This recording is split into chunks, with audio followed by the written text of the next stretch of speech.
everybody. What's up? What's up? Janae is here. I am back with another YouTube video. Hey, everybody. If you're here, go ahead and say what's up in the message box. I'll start off and say hello to y'all. Come on in here, Jeffrey. What's up? I'm famous. Hello. Good to meet you too. I gotta go to work. He's going to make some money. So I am here with the book, Jacqueline Woodson's book. It's called Brown Girl Dreaming. So I already got started. I have some notes up in here. I was taking some really good notes about what I thought of some of the passages and what it made me think about. So now I'm currently on page 78. So this book, it is a children's book. It's written in like a poetry format. So a lot of it is a little choppy, like it jumps from like different scenes and different settings, different time frames.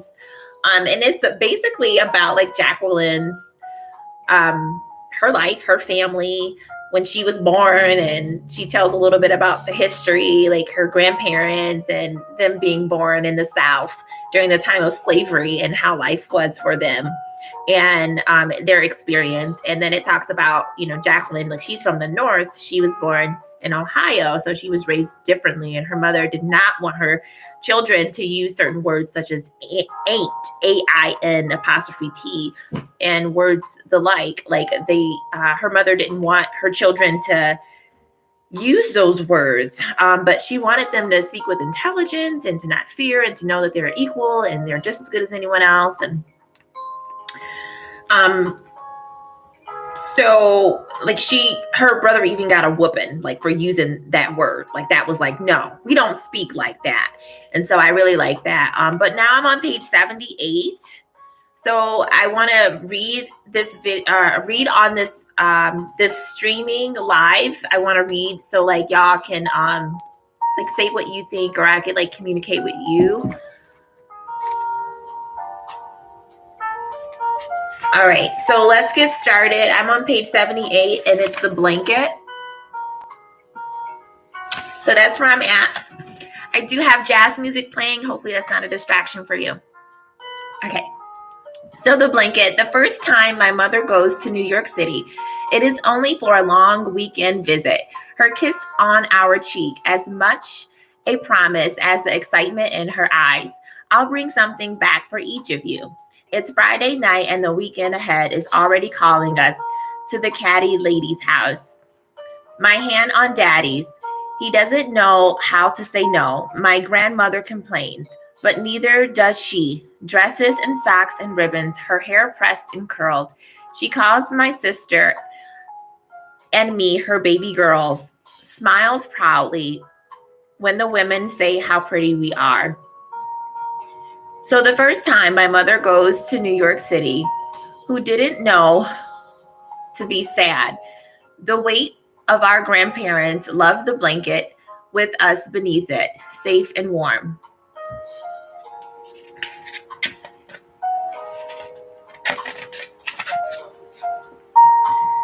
Miss Bell and the Marchers.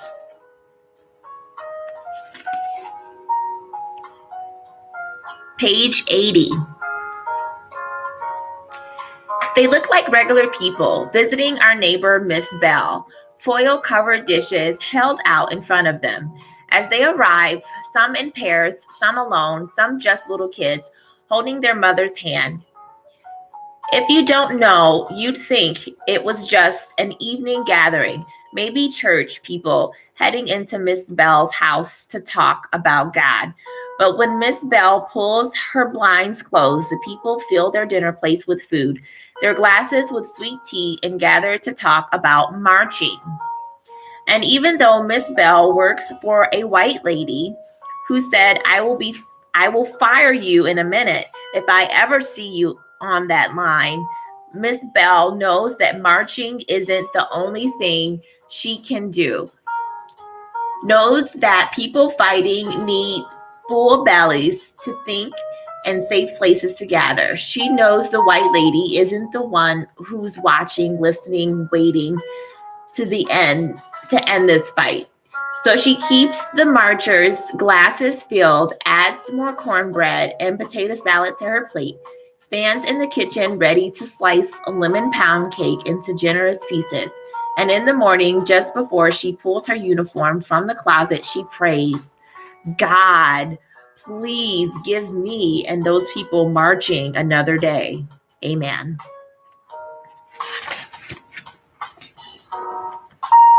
How to listen. In the stores downtown, we are always followed around just because we are brown. Hair night. Saturday night smells of biscuits and burning hair. Supper done, and my grandmother has transformed the kitchen into a beauty shop. Laid across the table is the hot comb, Dixie Peach hair grease, horsehair brush, parting stick, and one girl at a time. Jackie first, my sister says, our freshly washed hair damp, and spiral over toweled shoulders and pale cotton nightgowns. She opens her book to the marked page, curls up in hair pulled close, to the wood burning stove, bowl of peanut in her lap. The words in her books are so small, I have to squint to see the letters. Haynes Brinkers, or the Silver Skates, the house at Porch Corner, Swiss Family Robertson. Thick books, dog-eared from the handing down from neighbor to neighbor. My sister hands them gently, marks the pages with torn brown pieces of paper bag, wipes her hands before going beyond the headboard covers. Read to me, I say. My eyes and scalp are already stinging from the tug of the brush through my hair. And while my grandmother sets the hot comb on the flame, heats it just enough to pull my tight curls straighter. My sister's voice rasped over the kitchen, past the smell of hair and oil and flame, settles like a hand on my shoulder and holds me there. I want silver skates like Haynes, a place on a desert island. I have never seen the ocean, but this too I can imagine, blue water pouring over red dirt. As my sister reads, the pictures began forming, as though someone has turned on a television, lowered the sound, pulled it up close. Granny, black and white pictures, and come slowly at me, deep, infinite, remembered. On a night before December morning, long ago, my sister's clear, soft voice opens up the world around me. I lean in, so hungry for it. Hold still now, my grandmother warns. So I sit on my hands to keep my mind off my hurting head. And my whole body still, but the rest of me is already leaving. The rest of me is already gone. Family names. Page 86. There's James, Joseph, Andrew, Geneva, Annie Mae, William, Lucinda, David, Dalmudge, and grandmother says all together, my mama gave birth to 13 children. Our heads spin at the thought of that many brothers and sisters. 3 died as babies, she says, but only a little of the spinning stops. They're Livonia, Montage, Illis, Helicay, Valley May, Verde, and Alora on my daddy's side. We can't help but laugh each time our daddy tells us the names of our brothers and sisters, his own name, Goner. Sends us laughing all over again. Gave their kids names that no master would ever take away. What about Bob or Joe? Hope wants to know. What about John or Michael? Or something real normal, like Hope. Hope is not normal, my sister says. Not for a boy. I think your name is a mistake.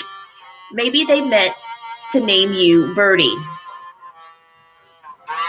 I'm the great hope of the family, my brother says. Just like Grandpa Hope.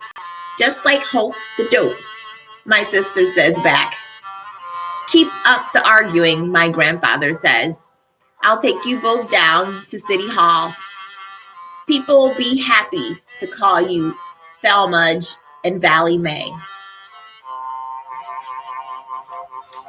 So those definitely sound like some Southern names.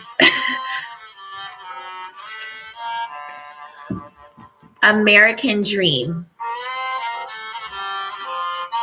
Right. So even when my girls were little, we go down there, my grandmother tells us, and people beat marching. The marching didn't just start yesterday. Police with those dogs scared everybody near to death. Just once, I let my girls march. My grandmother leans back in her brown chair, her feet still in Epsom salt water, her fingers tapping out some silent tune. She closes her eyes. I let them and I prayed. What's the thing, I asked her, that will make people want to live together? People have to want it. That's all. We get quiet. Maybe all of us are thinking about the ones who want it and the ones who don't. We all have the same dream, my grandmother says, to live equal in our country that's supposed to be the land of the free. She lets out a long breath, deep remembering. When your mother was little, she wanted a dog, but I said no. Quick as you can blink, I told her, a dog will turn on you. So my mother brought kittens home. Soft and purring inside of empty boxes, meowing and meowing until my grandmother fell in love and let her keep them. My grandmother tells us all this as we sit at our feet, each story like a photograph we can look right into, see our mothers there, marchers and dogs and kittens all blending, and us now there in the moment beside her. So I kind of want to stop. I hope is the music too loud? I'm going to cut it down just a little bit. I feel like it's like overpowering and I didn't want it to be like that, but I do want like some background noise. But this was the American Dream, and I like this passage because it said a couple things talking about freedom, and it says that people have to want it. That's all. And then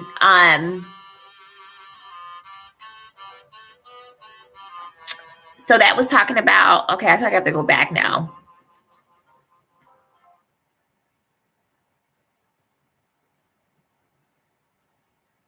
So to live equal in a country that's supposed to be the land of the free. So do you guys want like all people to live together in the land of the free? And so now, before long ago, it was a black and white issue. I feel like we're beyond that. I do feel like there's still some form of like prejudices where we might be treated as African Americans like lesser than, but like we still have to know like who you are, and you have to represent yourself. And I mean, it doesn't necessarily mean like feisty or, things like that, but it's just knowing like, excuse me, I know who I am. You're not going to tell me. Like, I just feel like it's hard, like, to stand up and to know who you are, like when the odds are against you, when people look down on you and you see that, like, that's the image that you get, but you still have to project and exude confidence and exude, I am somebody, even though, like you have like everything, like the faces that you see are like, I hate you, but you still have to be like, I am here, and like that is not always easy to do. So I commend people like who stood up, like in spite of those things, in spite of being spat on, in spite of having someone throw things at you, call you names, like to still be able to stand with hope and to know who you are and, to not let that break you. And that's power. But do we all really want to live together? And so now fast forward 2021, just thinking about, LGBTQ. So do we all really want to live together? And I know like some people don't really like that. Like some people aren't ready to conform or ready to, assimilate and to be okay. And then you have some people like they have their jobs where it's like, okay, if you don't accept this, if you don't embrace this, then you're fired, and then like you have like others who might think differently and say, don't bake that person a cake because we don't support that. This is our business and we support Christianity and we serve Jesus Christ. So do we all really want to live together?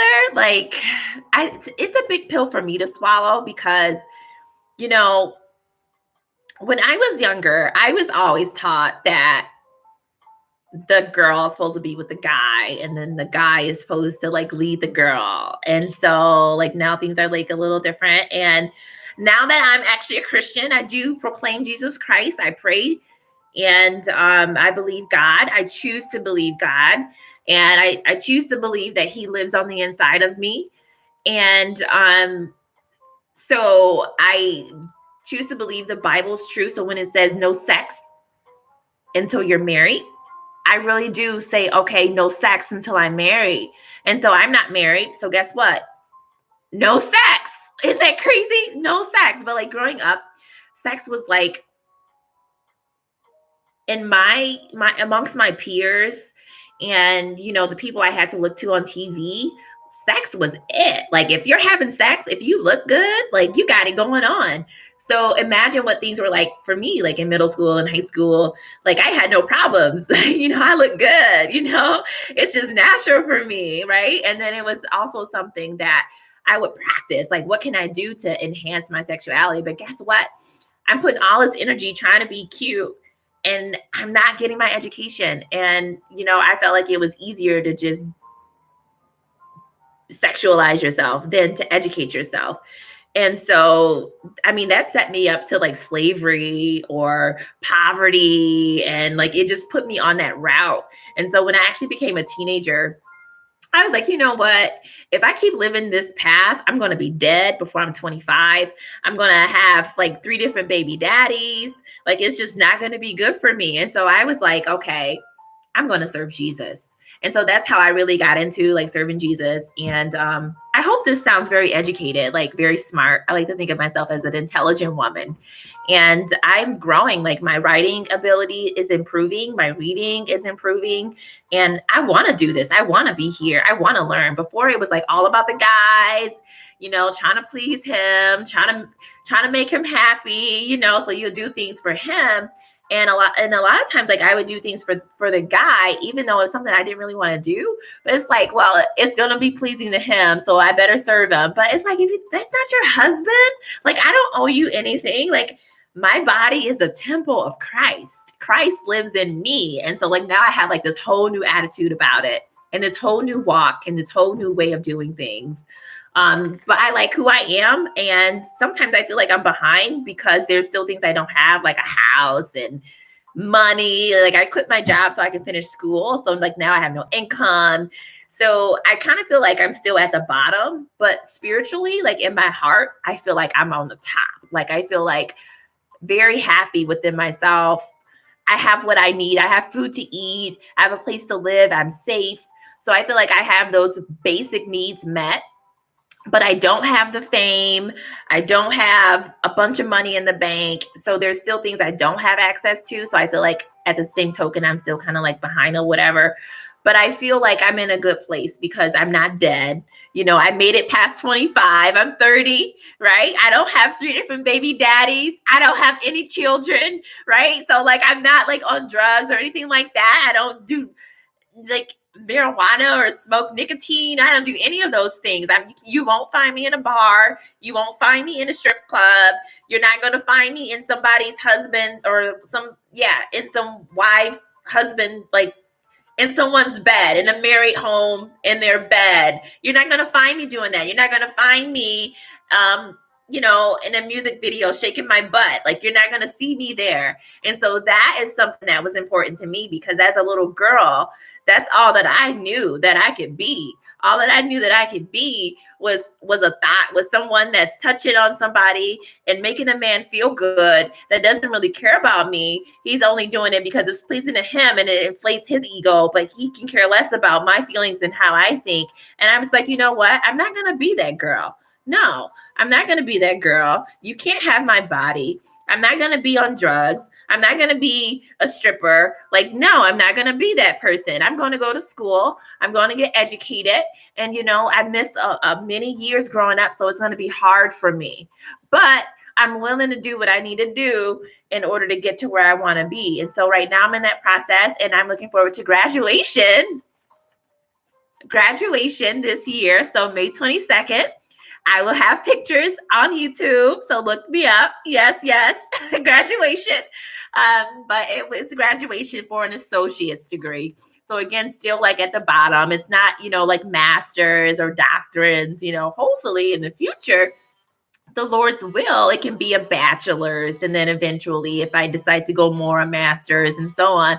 But I am very, very excited about this associate's degree. And I kind of feel like it's just as good, you know, when you know like where I was and where I am now. Whereas before school, it's like, no, I'd rather skip school and get laid, right? Than come here and do something that I suck at. Like, I'd rather do something else. But now my attitude is totally different.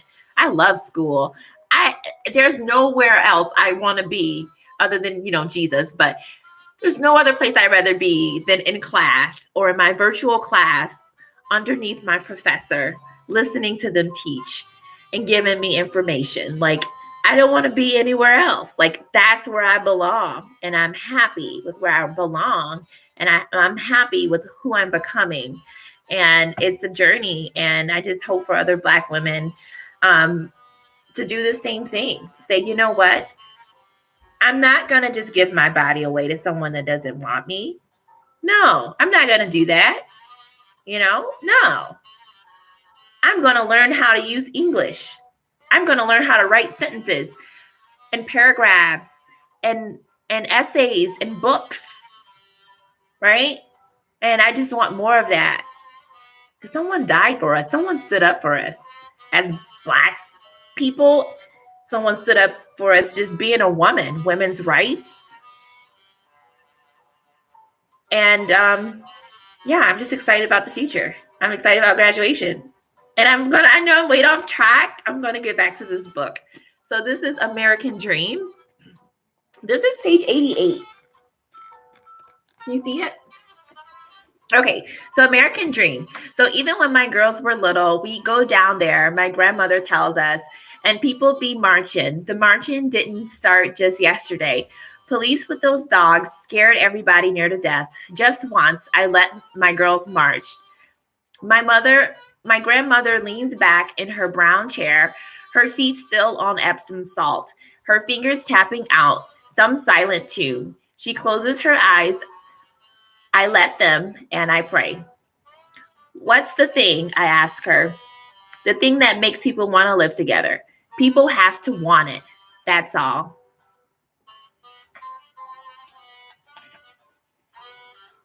We get quiet, maybe all of us there thinking about the ones who want it and the ones who don't.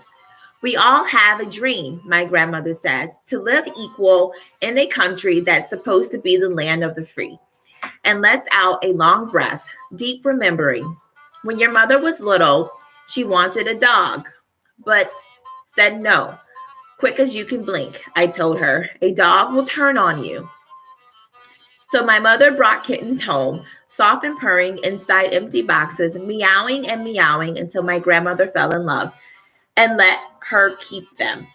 My grandmother tells us all this as we sit at the feet. Each story, like a photograph, we can look right into, see our mother there, marchers and dogs and kittens all blended, and us now therein each moment beside her. So, all right. I read that part twice, but yeah. All right, so this one is the fabric store. Page 90. Some Fridays we walk downtown Greenville where there are some clothing stores, some restaurants, a motel, and 5 and dime stores. But my grandmother won't take us into any of those places anymore. Even the 5 and dime, which isn't segregated now. But where a woman is paid, my grandmother says, to follow colored people around in case they are trying to steal something. We don't go into the restaurants because they always seat us near the kitchen. When we go downtown, we go to the fabric store where the white woman knows my grandmother from back in Anderson ask, how's Gunner doing and your girls in New York? She rolls fabric out for my grandmother to rub between her fingers. They discuss drape and nap and words to cinch the waist on a skirt for a child. At the fabric store, we are not colored or Negro. We are not thieves or shameful or something to be hidden away. At the fabric store, we are just people.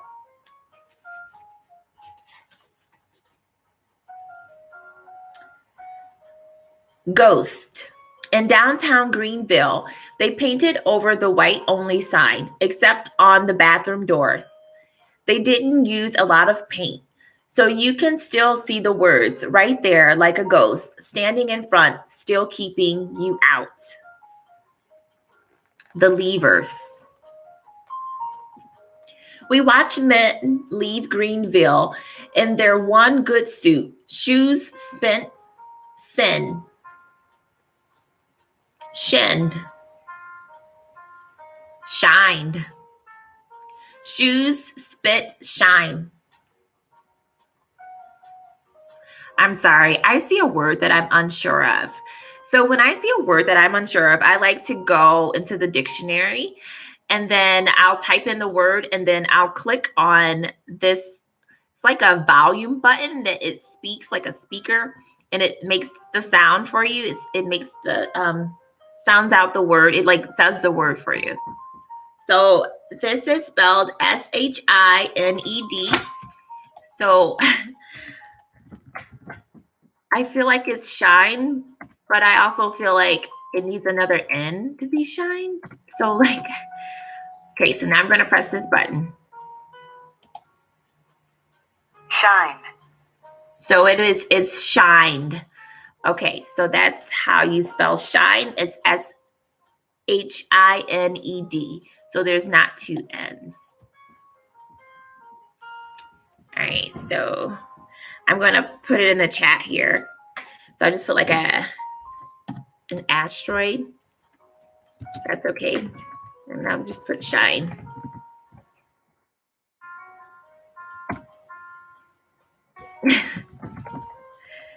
All right, so that's the word.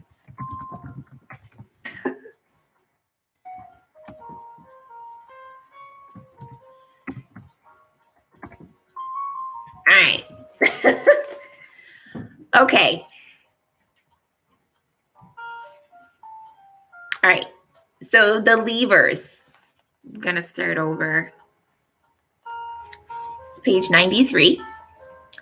So we watched men leave Greenville in their one good suit, shoes, spit, shined.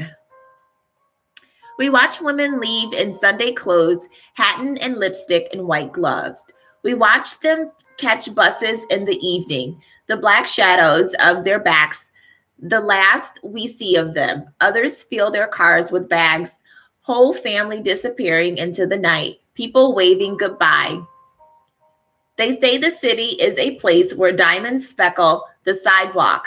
Money falls from the sky. They say a colored person will do well there, do well going there. All you need is a fare out of Greenville. All you need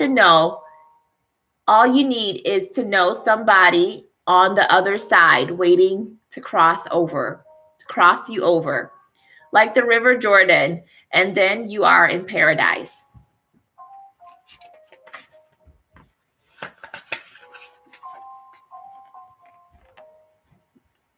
This one is the beginning of the leaving.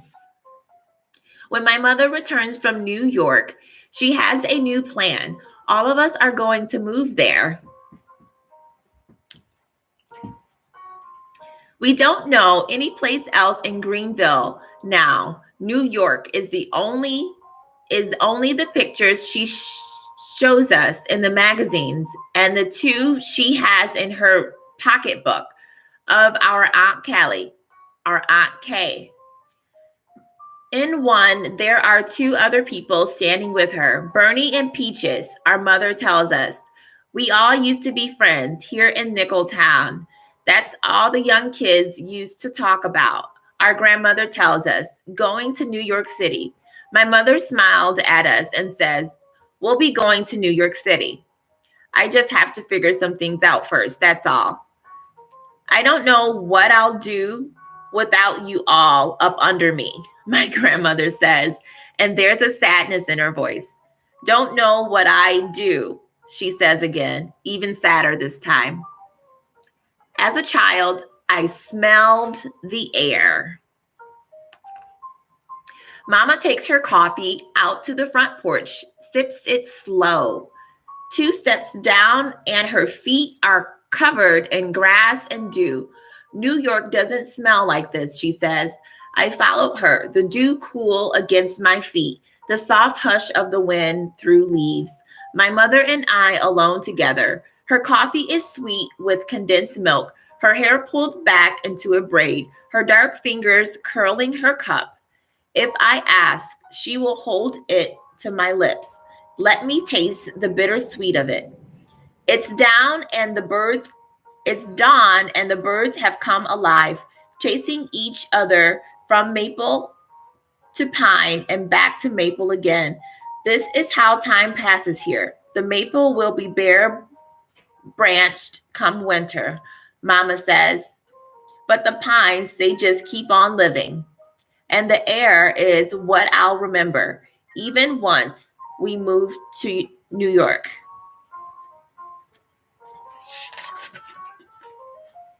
It always smells like this, my mother says. Wet grass and pine, like memory. Next is harvest time. It's page 97.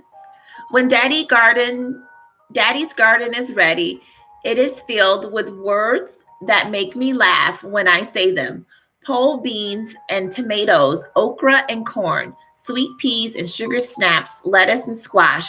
We could have imagined so much color that the ground disappears and we are left walking through an autumn's worth of crazy words that, beneath the magic of my grandmother's hands, become side dishes.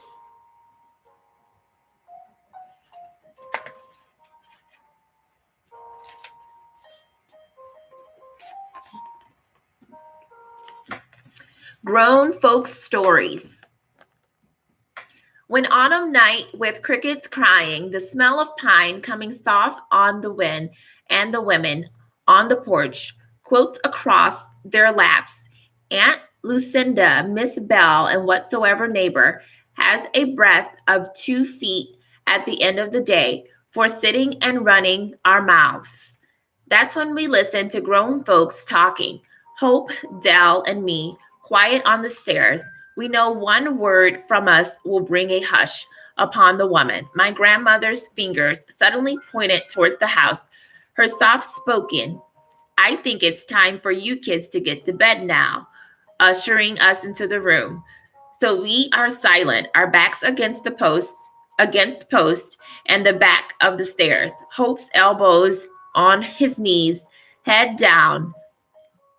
Now is when we learn everything there is to know about the people down the road and in the day work houses, about the sisters at the Kingdom Hall, the faraway relatives we rarely see. Long after the stories are told, I remember them, whisper them back to Hope and Dell late into the night. She's the one who left Nickeltown in daytime, the one Grandmama says wasn't afraid of anything, retelling each story, making up what I didn't understand or missed when voices dropped too low. I talk until my sister and brother's soft breaths tell me they've fallen asleep.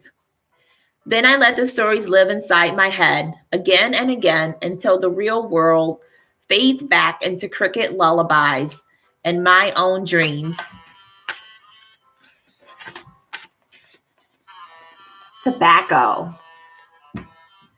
Summer is over, a kiss of chill in the southern air. We see a dim orange on my grandfather's cigarette. As he makes his way down the darkening road, hear his evening greetings and the coughing that follows him. Not enough breath left now to sing, so I sing for him in my head, where only I can hear. Where will the wedding supper be? Way down yonder in a howl tree. Mm-hmm. The old people used to say, a pinch of dirt in the mouth can tell tobacco's story. What crops are ready for picking? What needs to be left to grow? What soil is rich enough for planting? And the patches of land that need a year of rest. I don't know yet how sometimes the earth makes a promise it can never keep. Tobacco fields lay fallow, crops pickled clean. My grandfather coughs again, and the earth waits for what and who it will get in return. How they listen. Middle of the night, my grandfather is coughing, me upright, startled. My mother leaving Greenfield. It is late autumn now. The smell of wood burning and the potbelly stove like a warm, soft hand in the center of my grandparents' living room. Its black pipe stretching into the ceiling, then disappearing. So many years have passed since we last saw our father, his absence, like a bubble in my older brother's life that pops again and again into a whole lot of tiny bubbles of memory. You were just a baby, he says to me. You are so lucky you don't remember the fighting or anything. It's like erasers came through her memory, my sister says. Erase, erase, erase. But now my mother is leaving again. This I will remember.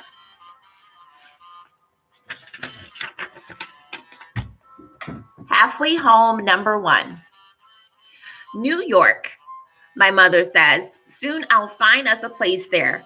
Come back and bring you all home. She wants a place of her own that is not in Nestleville house, the Columbus house, the Greenville house, looking for her next place, our next place. Right now, our mother says, we are only halfway home. And I imagine her standing in the middle of a road, her arms out, fingers pointing north and south. I want to ask, will there always be a road? Will there always be a bus? Will we always have to choose between home and home? My mother looks back on Greenville. After our dinner and bath, after our powdered and pajama bodies are tucked 3 across into bed, after Winnie the Pooh and kisses on our foreheads and longer than usual hugs, my mother walks away from the house on Hall Street, on out into the growing night, down a long dusty road to where the Nickeltown bus takes her to the Greyhound station. Then more dust, and she's gone. New York ahead of her, her family behind. She moves to the back, her purse in her lap, the land pulling her gaze to the window once more, before darkness covers it, and for many hours there are only shadows and stars and tears and hope. The last fireflies. We know our days are counted here. Each evening we wait for the first light of the last fireflies, catch them in jars, then let them go again, as though we understand the need for freedom, as though our silent prayers to stay in Greenville will be answered if we do what we know is right. Changes. Page 108. Now the evenings are quiet with my grandmother gone, as though the night is listening. The way we are counting the days, we know even the feel of our grandmother's brush being pulled gently through our hair will fast become a memory. Those Saturday evenings at her kitchen table, the smell of Dixie peach, hair grease, the sizzle of the straightening comb, the hiss of the iron against damp, newly washed ribbons. All of this may happen again, but in one another place. We sit in our grandparents' porch, shivering already against the coming winter, and talk softly about Greenville summer. How when we come back, we'll do all the stuff we always did, hear the same stories, laugh at the same jokes, catch fireflies in the same mason jars, promise each other's future summer that are as good as the past, but we know we are lying. Coming home will be different now. This place called Greenville, this neighborhood called Nickeltown will change some, and so will each of us.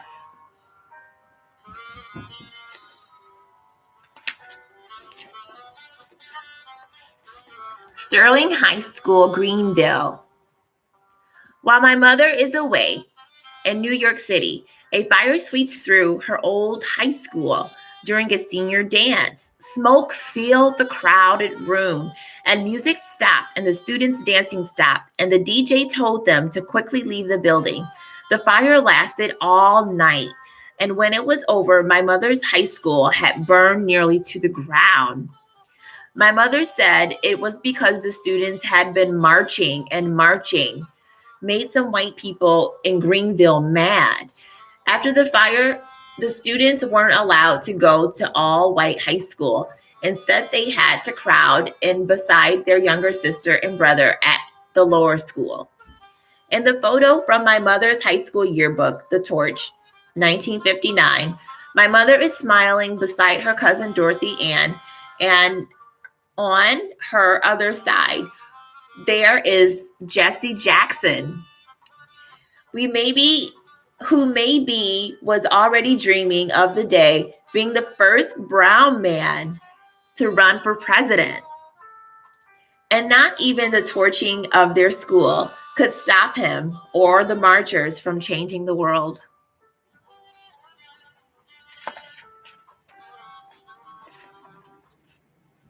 Faith. Can't see it. After my mother leaves, my grandmother pulls us further into the religion she has always known. We become Jehovah's Witnesses like her. After my mother leaves, there is no one to say the children can choose their own faith when they are old enough. In my house, my grandmother says, you will do as I do. After my mother leaves, we wake in the middle of the night, calling out for her. Have faith, my grandmother says, pulling us to her in the darkness. Let the Bible, my grandmother says, become your sword and your shield. But we don't know yet we are fighting and what we are fighting for.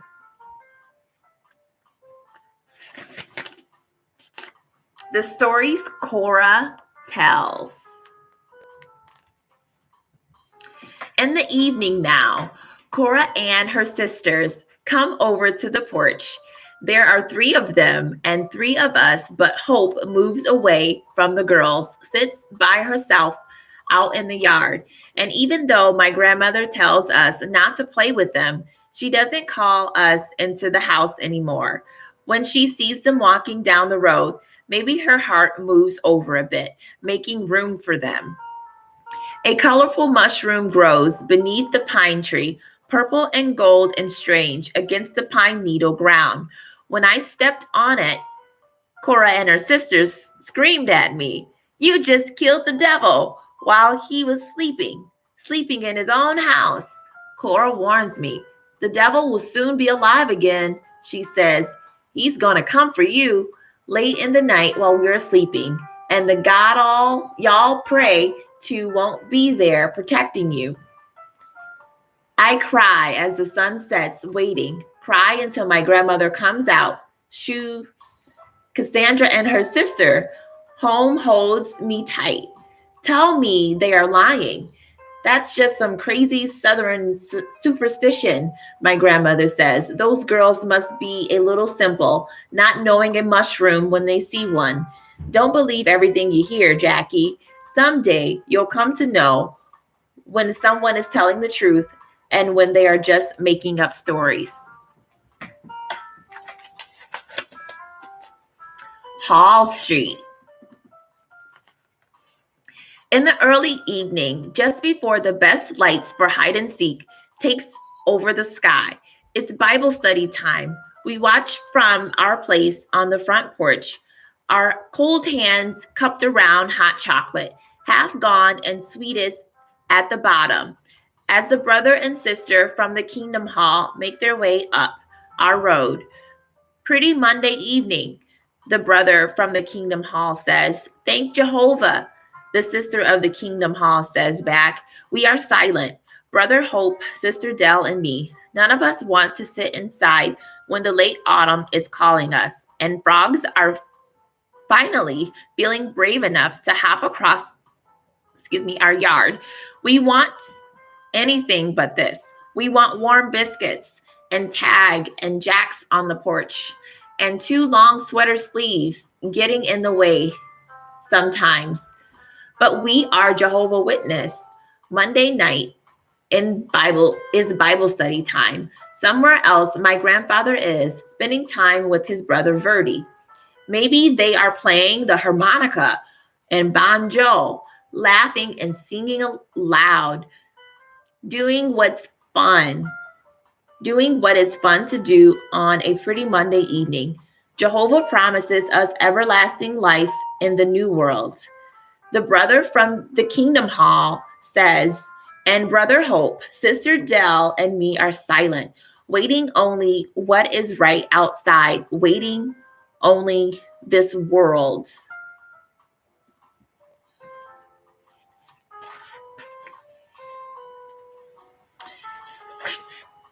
I kind of want to stop there and just say, like, it kind of reminds me at times where, I might have been in church. So like me being Christian, sometimes there's like a evening service. And so instead of like being somewhere else where there's like jazz music playing or some type of gathering of a different sort, like I'll be like in church. And so I kind of like understand a little bit. I can sympathize with them when they talk about being at the hall, where you are having your Jehovah Witness like Monday Bible time. So that's kind of like along the same lines. So I can sympathize with them. The next one is soon. This is page 118. So it says, when the phone rings in my grandmother's kitchen, we run from wherever we are, jumping from the front porch swing, climbing out of the mud-filled ditch and back, running quick from the picked clean garden. But my brother Hope is the fastest, picking up the phone, pressing it hard against his ear as though my mother's voice, just that much closer, means my mother is closer to us. We jumped around him. Let me speak, until my grandmother comes through the screen door, puts down the basket of laundry, cold and dry, from the line, takes the phone from my brother, shushes us, shoos us, promises us a moment with our mother soon. How I learn the days of the week. Monday night is Bible study with a brother and sister from the Kingdom Hall. Tuesday night is Bible study at the Kingdom Hall. Wednesday night is laundry night, the clothes blowing clean on the line above my grandfather's garden. When no one is looking, we run through the sheets, breathe in all the wonderful smells the air adds to them. Thursday night is ministry school. One day we will grow up to preach God's word, take it out into the world, and maybe we've saved some people. Friday night, we are free as anything. Hope and Dale bikes skidding along the hall streets. My knees bumping hard against the handlebars.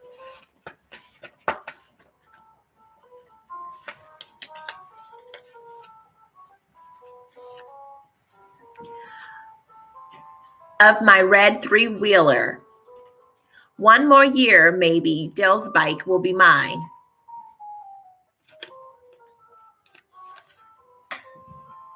Saturday, we are up early. The watchtower and awake. In our hands, we walk like sleepy soldiers through Nickel Town, ringing bells, knocking on doors, spreading the good news of something better coming.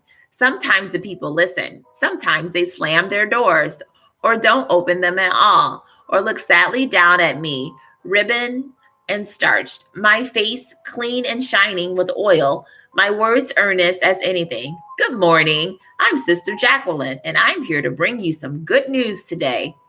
Sometimes they give me a dime, but won't take my watchtower and awake.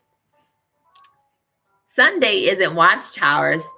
Study at the Kingdom Hall, 2 hours of sitting and sitting and sitting. Then Monday comes and the week starts all over again. Ribbons.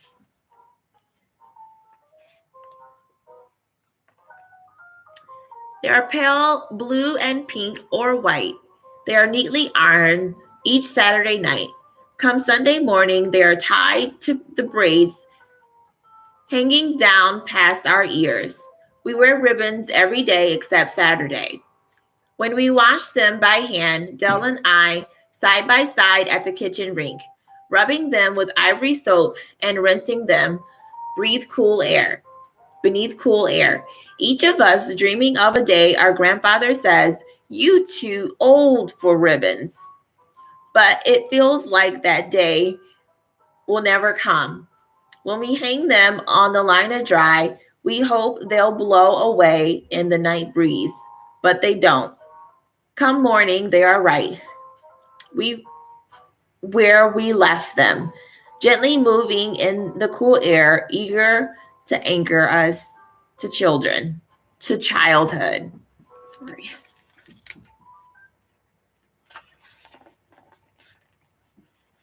The God's Two Worlds.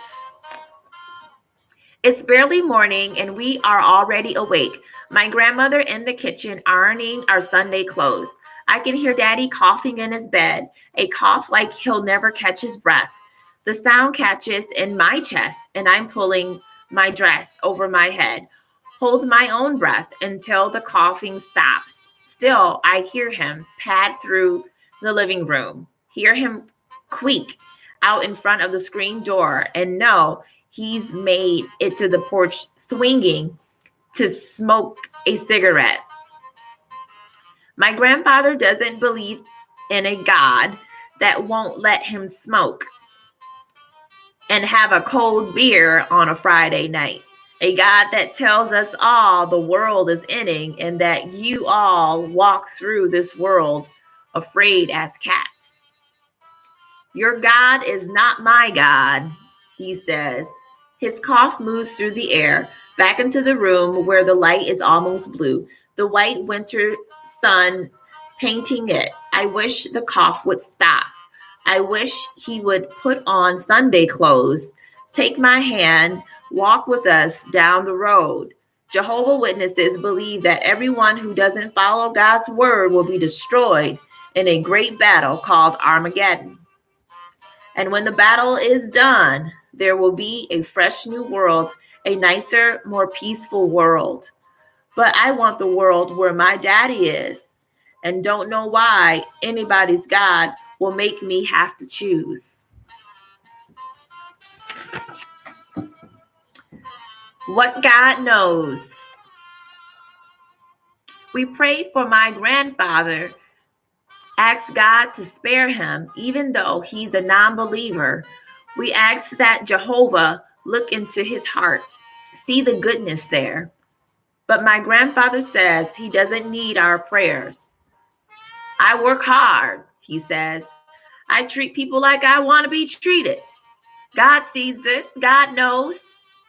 And at the end of the day, he lights a cigarette, unlaces his dusty brogans, stretches his legs, and sees my God, and sees my good. And God sees my good. Sorry. He says, do all the preaching and praying you want, but no need to do it for me. New playmates. Beautiful brown dolls come from New York City. Fancy stores my mother has walked into. She writes off elevators, train stations, buildings so high they hurt the neck to see. She writes of places with beautiful names: Coney Island, Harlem, Brownsville, Bear Mountain. She tells us she's seen the ocean, how the water keeps going long after the eyes can't see it anymore. Promises a whole other country on the other side. She tells us the Toy Stories are filled with dolls of every size and color. There's a barber shop and a hair salon everywhere you look. And a friend of Aunt Kay's saw Lena Horne just walking down the street. But only the dolls are real to us.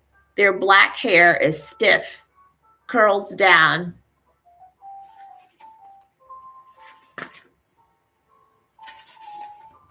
Over their shoulders, their pink dresses made of creoline and satin, their dark arms unbending. Still, we hug their hard plastic close and imagine they are calling us mama. Imagine they need us near. Imagine the letter from our own mother coming to get you soon. Are ones we are writing to them. We will never leave you, we whisper. They stare back at us, blank-eyed and beautiful, silent and still. Down the road. This is page 127.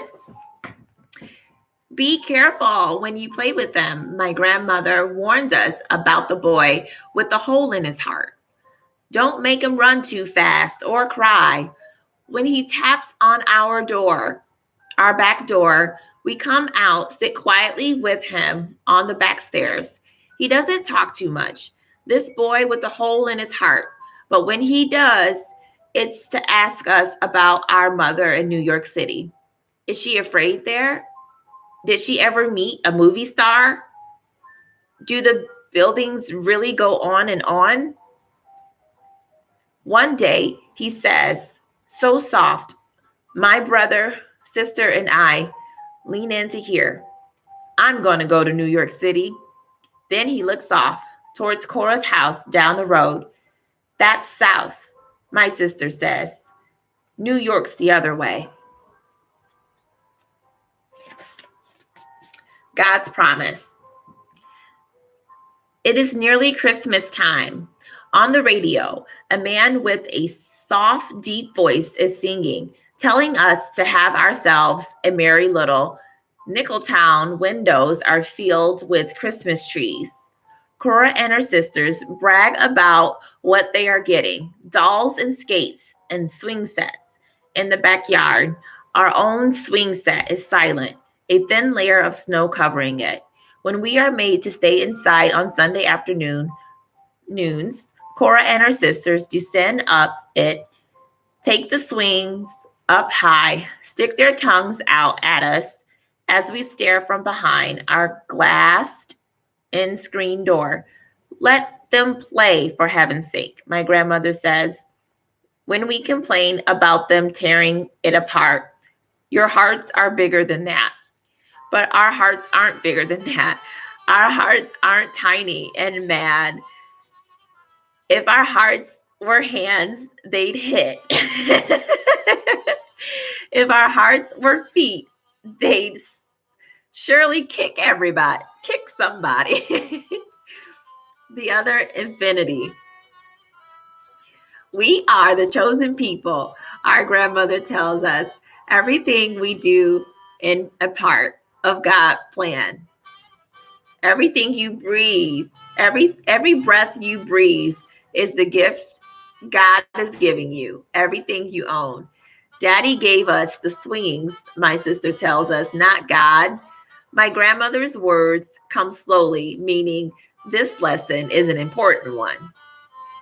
With the money he earned by working at a job, God gave him a body strong enough to work with. Outside our swing set is empty finally. Cora and her sisters now gone. Hope, Dell, and I are silent. So much we don't yet understand. So much we don't yet believe. But we know this. Monday, Tuesday, Thursday, Saturday, and Sunday are reserved for God's work. We were put here to do it. Can you imagine that lifestyle? And I kind of live that lifestyle, sort of, kind of, sort of. Just like keeping up with his commandments. So not being sexually active, and not doing certain things, like listening to R&B. I don't listen to that because I don't think it doesn't promote like Christianity. It doesn't promote God and what he stands for.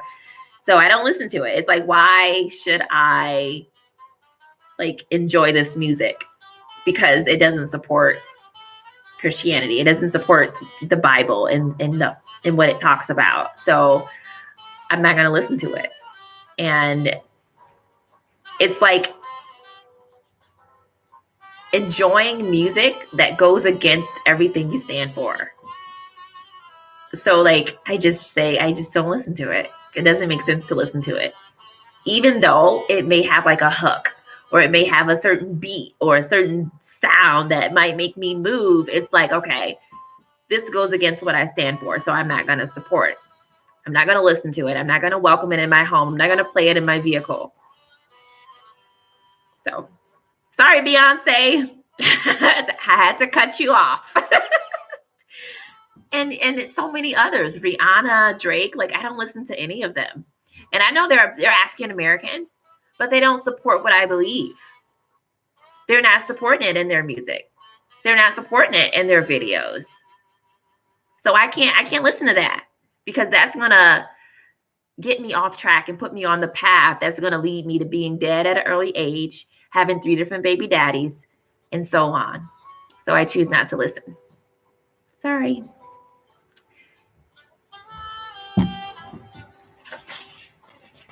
But we know this. Monday, Tuesday, Thursday, Saturday, and Sunday are reserved for God's work. We are put here to do it. And we are expected to do it well. What is promised to us in return is eternity. It is the same, my sister says, and maybe even better than infinity. The empty swing set reminds us of this, that what is bad won't be bad forever. And what is good can sometimes last a long, long time. Even Cora and her sisters can only bother us for a little while before they get called home to supper. Sometimes no words are needed. Deep winter and night air is cold, so still it feels like a world goes on forever in the darkness until you look up and the earth stops in a ceiling of stars. My head against my grandfather's arm, a blanket around us as we sit on the front porch swing. It's wine like a song. You don't need words on a night like this. Just the warmth of your grandfather's arm, just a silent promise that the world as we know it will always be here.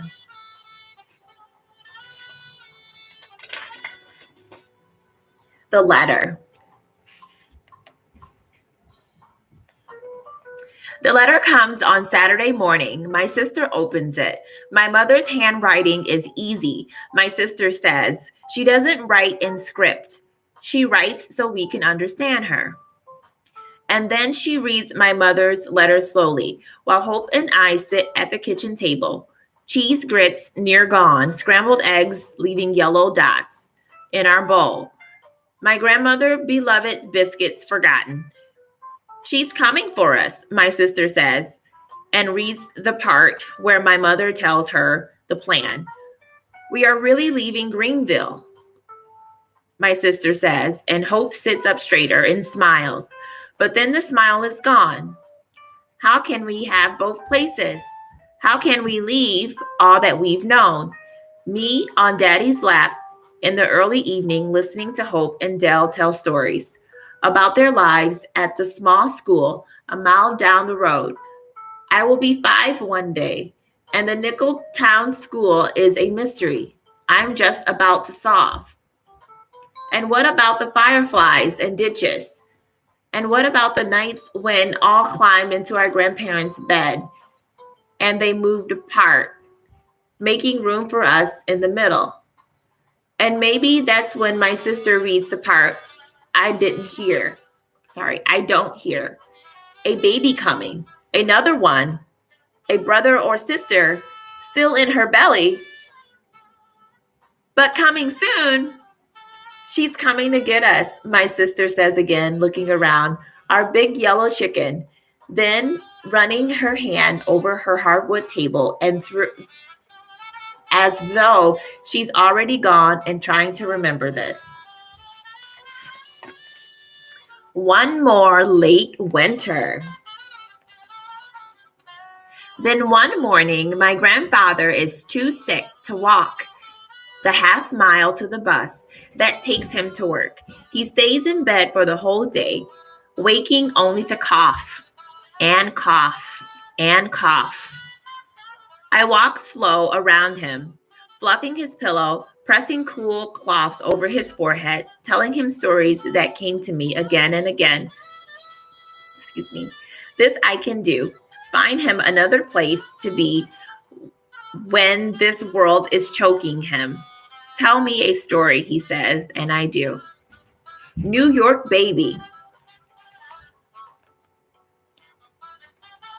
When my mother returns, I will no longer be her baby girl. I am sitting on my grandmother's lap when she tells me this.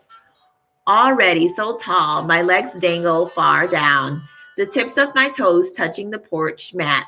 My head rests on her shoulders now, where once it came only to a collarbone.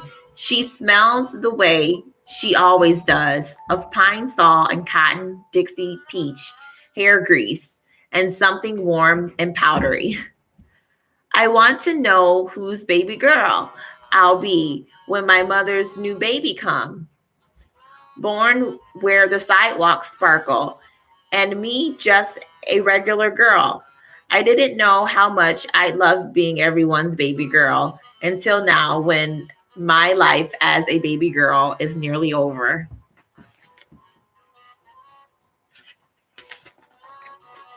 Leaving Greenville. My mother arrives in the middle of the night and sleepily. We pile into her arms and hold tight. Her kiss on top of my head reminds me of all that I love, mostly her. It is late winter, but my grandmother keeps the window in our room slightly open so that the cold, fresh air can move over us as we sleep. 2 thick quilts, and the 3 of us side by side. This is all we know now.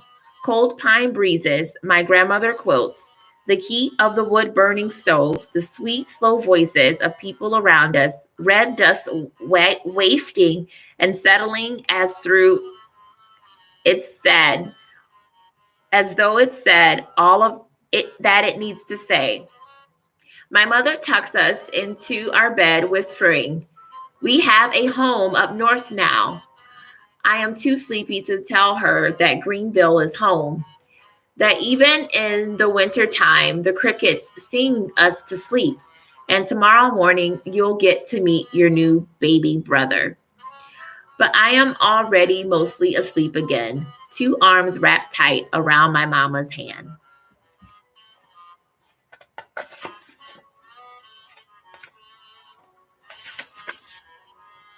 Roman. His time is as strange as it is. The new baby brother, so pale and quiet and wide-eyed, he sucks his fist, taking in all of us without blinking. Another boy, Hope say. Now it's even Stephen around here.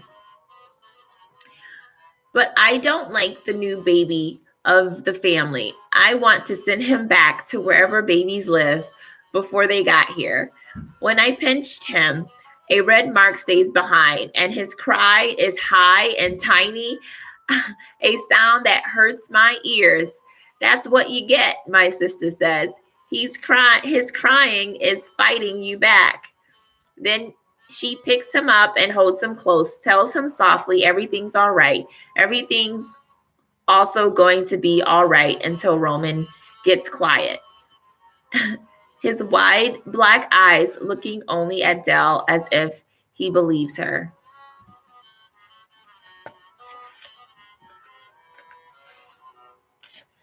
So this is the end. I'm now approaching part 3. So it says here, follow the sky's mirror constellation to freedom. So this is part 3.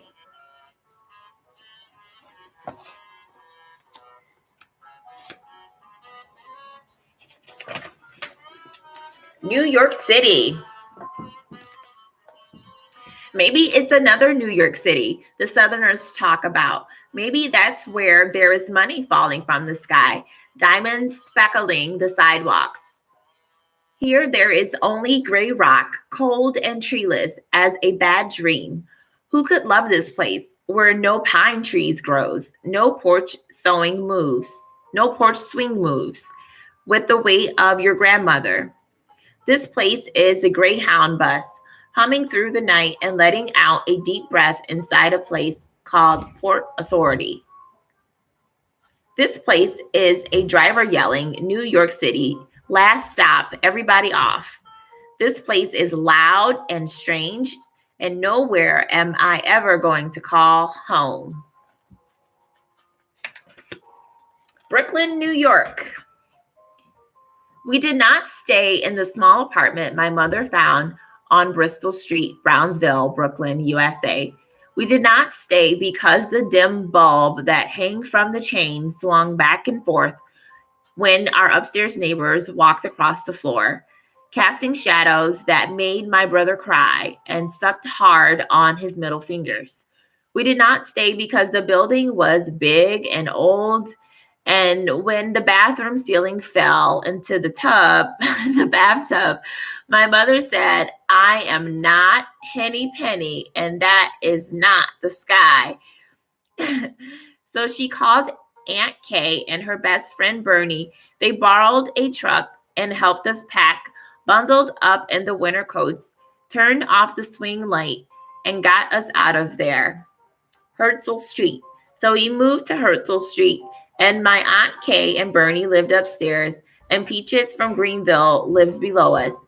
And on Saturday nights, more people from Greenville came by, sitting and running their mouths while the pots on the stove bubbled, and with collard greens and sizzled with chicken and cornbread backed up brown inside Kay's big black oven.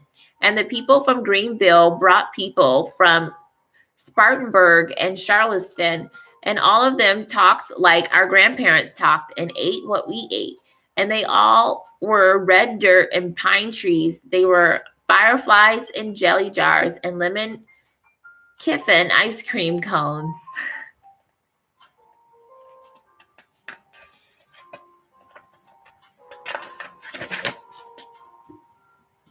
They were laughter on hot city nights, hot milk on a cold city morning, good food and good times, fancy dancing and soul music. They were family. The Johnny Pump. Some days we miss the way the red dirt lifted up and landed against our bare feet. Here, the sidewalks burnt hot all summer long. Here, we wore shoes. Broken bottles don't always get swept up right away. But our block has 3 Johnny Pumps and a guy with a ranch to turn them on the days when the heat stops your breath. He comes up the block, pulling it out of his pocket. Then the Johnny pump is blasting cool water everywhere, and us and other kids running through it, refreshed and laughing. Even the grown-ups came out sometimes. Once I saw my never ever barefoot outside in the city, mother take off her sandals, stand at the curb, and let the cool water run over her feet. She was looking up at the tiny piece of sky, and she was smiling.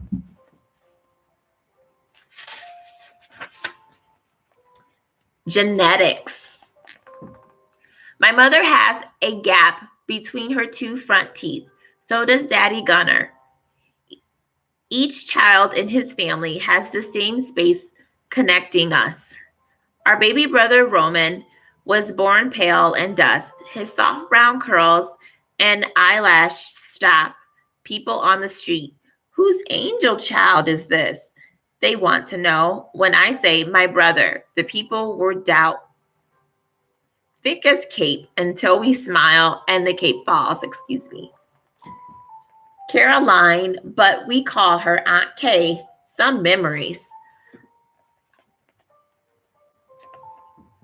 Aunt Kay at the top of the stairs, her arm open, her smile wide, and us running to her.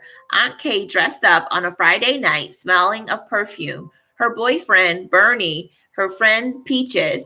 Aunt Kay in the kitchen with Peaches and Bernie, passing a blue and white box of Argo starch back and forth, the hard white chunks of it disappearing into their mouths like candy. The slow chew of swallow. Aunt Kay and Mama and Peaches in tight skirts singing in a band. Aunt Kay braiding my hair. Aunt Kay running up the stairs to her own apartment and me running behind her. Aunt Kay laughing. Aunt Kay hugging me. Then a fall, a crowd, an ambulance. My mother's tears, a funeral. And here, my Aunt Kay memories end. Moving again. After falling, the stairs were all wrong to us. Some days I head up there. My mother said, forgetting that Kay is gone. After the falling, Bernie and Peaches packed their bags, moved out to Far Rockaway, telling my mother how much Kay loved the ocean. After the falling, we took a train to their new apartment, played on the bench till the sun went down. Mama quiet on a blanket, looking out at the water. Kay was her big sister, only 10 months older. Everyone always thought they were twins, so that's what they said they were. Couldn't look at one of us, my mother said, without seeing the other. After the falling, the hallway smelled like Kay's perfume whenever it rained. So we moved again, the second floor of the pink house on Madison Street. Out front, there was a 5-foot sculpture made from gray rock, ivory, and sand, a small fountain sent water cascading over statues of Mary, Joseph, and Jesus. People stopped in front of the house, crossed themselves, mouthed a silent prayer, then moved on. This house is protected, the landlord told my mother. The saints keep it safe. This house is protected, my mother whispered to us, by the saint of ugly sculpture. After the falling, sometimes I would see my mother smiling at the sculpture, and in her smile, there was my Aunt Kay smiling, the two of them having a secret sister laugh, the two of them together again. Composition notebook. And somehow, one day, it's just there, speckled black and white, pepper inside smelling like something I could fall right into, live there inside those clean white pages. I don't know how my first composition notebook ended up in my hands, long before I could really write. Someone must have known that this was all I needed. Hard to smile as I held it, felt the breeze as I fanned the pages. My sister thought my standing there smiling was crazy, didn't understand how the smell and feel and sight of bright white paper could bring me so much joy. And why does she need a notebook? She can't even write. For days and days, I could only sniff the pages, hold the notebook close, listen to the sound the papers made. Nothing in the world is like this. A bright white page with pale blue lines, the smell of newly sharpened pencil, the soft hush of it, moving finally one day into letters. And even though she's smarter than anything that is said, my sister can't even begin to understand. So that is referring to Jacqueline. So again, this book is Jacqueline, Brown Girl Training. And so Jacqueline is the author of this book. And so she's writing about her life and her family. And so now she's at the point where she has this composition notebook and she's growing up. So she is not writing at this point, but soon she will. And so she is just introducing that, that she, when she first came in contact, like with this composition notebook, she loved the smell of the smell, the fragrance of the pages itself, and she loved the white page and the blue lines on the page. And so she has this introduction to this notebook, and it's a composition notebook, and this is the start of it. Well, maybe when her sister told her how to write a letter J for her name, but this is her first composition notebook. Okay, so nothing in the world is like this. A bright white page with pale blue lines, the smell of newly sharpened pencil, a soft hush of it, moving finally one day into letters. And even though she's smarter than anything, this is something my sister can't even begin to understand. On paper. The first time I write my full name, Jacqueline Amanda Woodson, without anybody's help, on a clean white page in my composition notebook, I know if I wanted to, I could write anything. Letters becoming words, words gathering meaning, becoming thoughts outside my head, becoming sentences, written by Jacqueline Amanda Woodson. Saturday morning. Some days in this new place, there is only a box of pancake mix, an egg, and faucet water, the hiss of those together against a black cast iron pan, the pancakes sticking to it, syrupless, but edible, and us complaining about it like anything we were back in Greenville, where there was always something good to eat. We remember the collard greens growing down south, the melons, the fresh picked and dripping with a sweetness New York can ever know. We eat without complaining or whining or asking our mother when there will be syrup, butter, milk. We remember Greenville without her count of blessings in silence and chewed. So this is them reminiscing life in Greenville with grandma. They'll eat collard greens and good cooking. First grade. So Jacqueline is in first grade. My hand's inside my sister's hand. We walk the 2 blocks to PS 106. I am 6 years old, and my sister tells me our school was once a castle. I believe her. The school stretches for a full city block inside. Marble stairs wind their way to classrooms filled with dark wood desks, nailed down to dark wood floors, polished to a high and beautiful shine. I am in love with everything around me. The dotted white lines moving across my teacher's blackboard, the smell of chalk, the flag jutting out of the walls and slowly swaying above me. There is nothing more beautiful than PS 106. Nothing more perfect than my first grade classroom. No one more kind than Miss Fielder.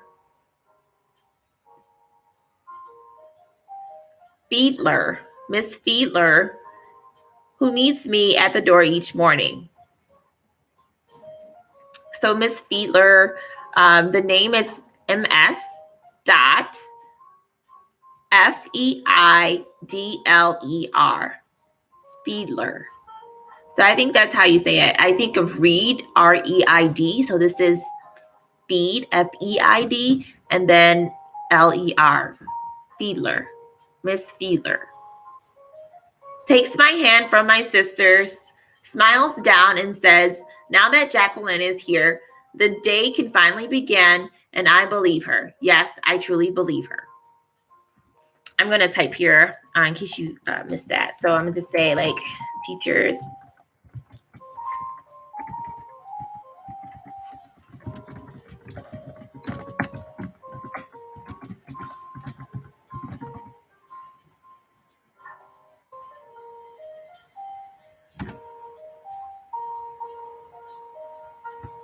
Okay.